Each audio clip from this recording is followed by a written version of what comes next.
The logical problem of evil.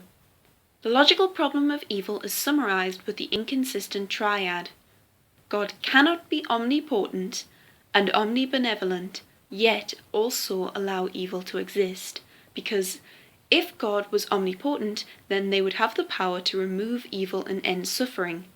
And if God was omnibenevolent, they would want to remove evil and end suffering. As evil still exists, it shows God is either not capable of removing evil or doesn't want to, or both. And some argue that if God is not omnipotent or omnibenevolent, or neither, then there is no reason to call them God. The evidential problem of evil.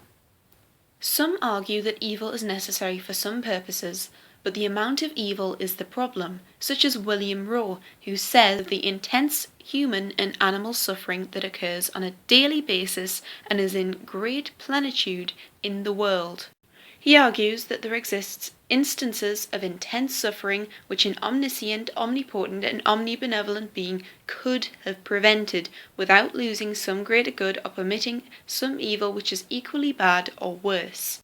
For example, a deer getting trapped in a forest fire underneath a tree, which is in intense agony for 3 days before it finally dies, or a little girl who is raped and murdered by her drunk stepfather.